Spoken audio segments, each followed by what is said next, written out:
التاريخ اعتبار، التاريخ بين الانتصار والانتصار. التاريخ معلم ذكي شاهد،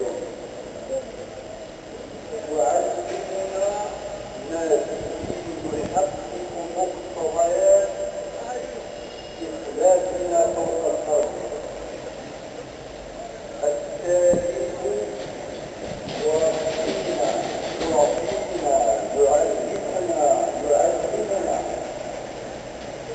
يبصرنا بأسباب الانتصار، كما يعلمنا بعوامل الانتصار. ومن الآيات الدالة على وجوب قراءة التاريخ قراءة اعتبار، قراءة تاريخ الإنسان فوق الأرض منذ بدء الخليقة. يعلمنا كيف نقرأ تاريخ الحضارات المتعاقبة عبر العصور، لنعلم على وجه القطع واليقين أن العلاقة بين الحضارات هي علاقة الأخذ والعطاء، والبناء الحضاري عملية تراكمية عبر الزمان. ومن الآيات الدالة على وجوب قراءة التاريخ قراءة اعتبار ما قال ربنا في سورة العنكبوت في آية 20: قل سيروا في الأرض فانظروا كيف بدأ الخلق. آيات عجيبة تدعونا إلى ضرورة النظر والتدبر والقراءة والاعتبار كيف بدأ الخلق. قل سيروا في الأرض فانظروا كيف بدأ الخلق.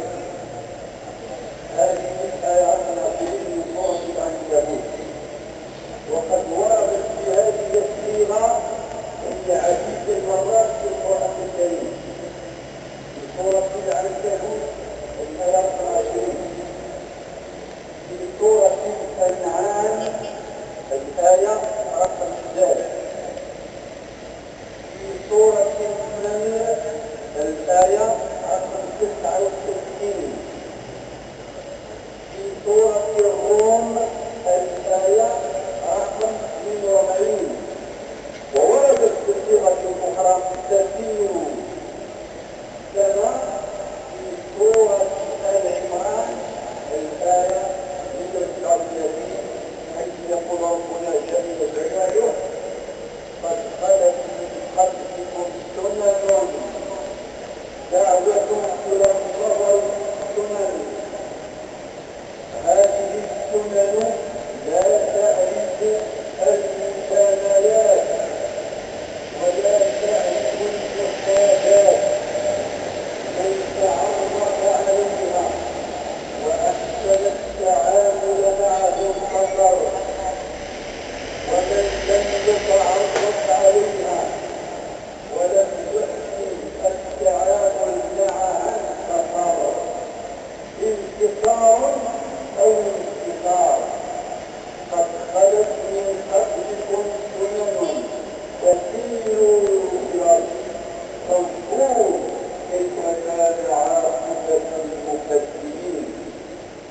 الآيات كثيرة تعلمنا، ترشدنا، توجهنا، تعطينا الأماكن التي نزل بها الأمور.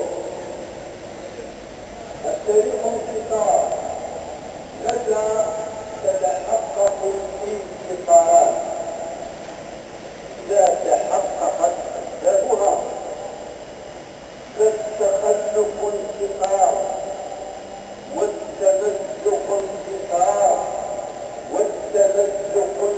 انتصار، والتشتت انتصار، والعدوان على حقوق الإنسان انتصار، والتعدي على حضارات الشعوب بغير وجه حق انتصار. وأسباب الانتصار كثيرة، الظلم انتصار بجميع صور الظلم، وأكل مال الناس بالباطل انتصار، وإلغاء الآخر وعدم الاعتراف به انتصار. نتعلم من التاريخ إذن أسباب الانتصار من أجل تفاديها وتجنبها، ولا حول ولا قوة إلا بالله.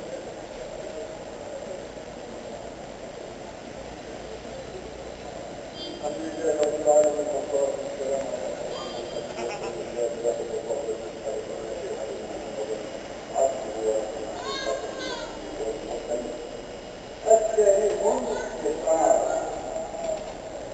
حينما نقرأ التاريخ نتعلم متى ينتصر الإنسان، متى يحقق مقتضيات الاستقلال فوق الأرض ليبرئ ذمته أمام الله الذي ينتظره يوم لا ينفع مال ولا بنون إلا من أتى الله بقلب سليم، كما قال ربنا في آخر ما أنزل في آية القرآن في سورة البقرة من آيات 20 واتقوا يوما ترجعون إلى الله ثم توفى كل نفس ما كسبت وهم لا يظلمون. حينما نقرأ التاريخ نتعرف على أسباب الانتصار، وهي كثيرة والحمد لله. الأخوة انتصار، والوحدة انتصار، والمحبة انتصار، والتعاون مع الناس انتصار، والتعرف على خلق الله انتصار، كما قال ربنا في سورة الحجرات وجعلناكم شعوبا وقبائل لتعارفوا إن أكرمكم عند الله أتقاكم. والاعتراف بالغير انتصار، والتعاون الحضاري انتصار. لذلك حينما نقرأ تاريخنا نجد فيه أسباب الانتصار بيقين، ونجد أيضا في حضارتنا وفي تاريخنا علامة الانتصار. فحضارتنا مما تتميز به أنها متعددة الرواسب، متعددة المشارب، متعددة الجوانب. هذا الذي أطراها وجعلها حضارة متعددة الأبعاد، لها بعد علمي لا ينكر، لها بعد رجولي لا ينكر، لها بعد ديني أخلاقي تربوي لا ينكر، لها بعد اقتصادي سياحي لا ينكر، لها بعد اجتماعي لا ينكر. فحضارتنا إذن متعددة الرواتب ومتعددة الأبعاد ومستعدة لتتعامل مع سائر الحضارات بعلاقة الأصل والعطاء. وكنت علينا جميعا أن نقرأ التاريخ قراءة اعتبار لنتعرف على أسباب الانتصار وأسباب الدمار لنتجنبها ونتفاداها ونتعرف في المبادئ على عوامل الانتصار لنقويها وبذلك يحقق مقتضيات استخلاف فوق هذه الارض ونسال الله ان ننفع وجعلنا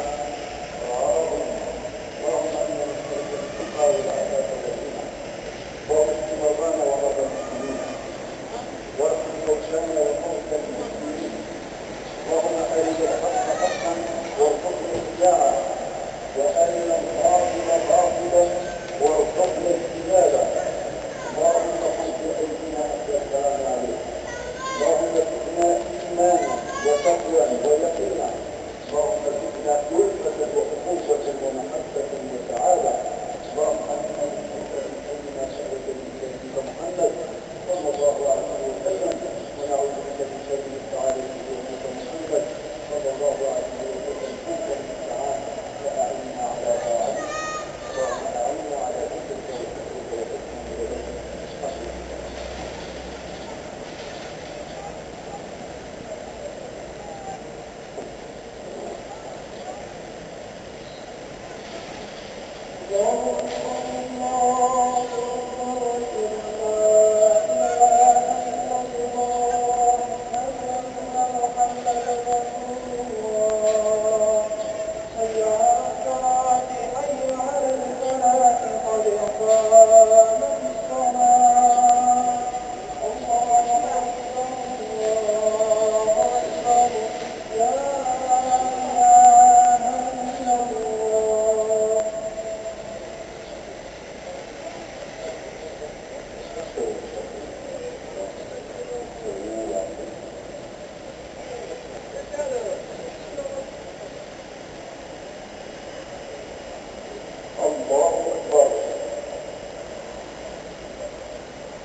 عبادتك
الله أكبر.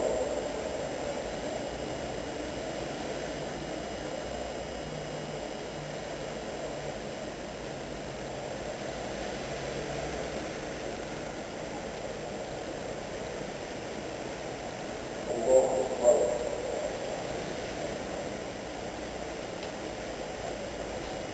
الله أكبر.